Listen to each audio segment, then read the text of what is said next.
Abraham గారు అంటాడు కదా, ఏమంటే నీవు బ్రతుకున్నంత కాలము నీకు ఇష్టమైనట్టుగా జీవించావు, నీకు ఇష్టమైనట్టుగా తిన్నావు, నీకు ఇష్టమైనట్టుగా తాగావు, నీకు ఇష్టమైనట్టుగా తిరిగావు, నువ్వు సుఖం అనుభవించావు. ఇది ఇక్కడ ఉన్నాడు కదా నా పక్కనే ఈ దరిద్రుడు.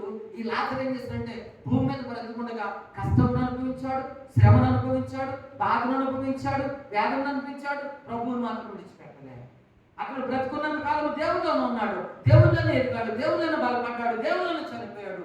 అతను ఇక్కడ నెమ్మదిని పొందుతున్నాడు. నీవు బ్రతుకున్నంత కాలం నీకు ఇష్టమైనట్టుగా జీవించు కాబట్టి నీ ప్రవర్తన నీకు శిక్షగా ఉన్నది.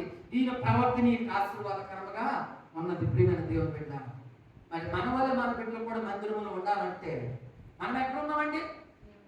దావీదు ఏమన్నాడు చెప్పండి?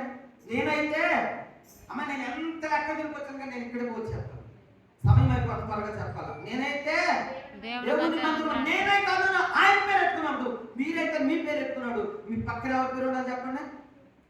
మీరు అస్సలు చెప్తే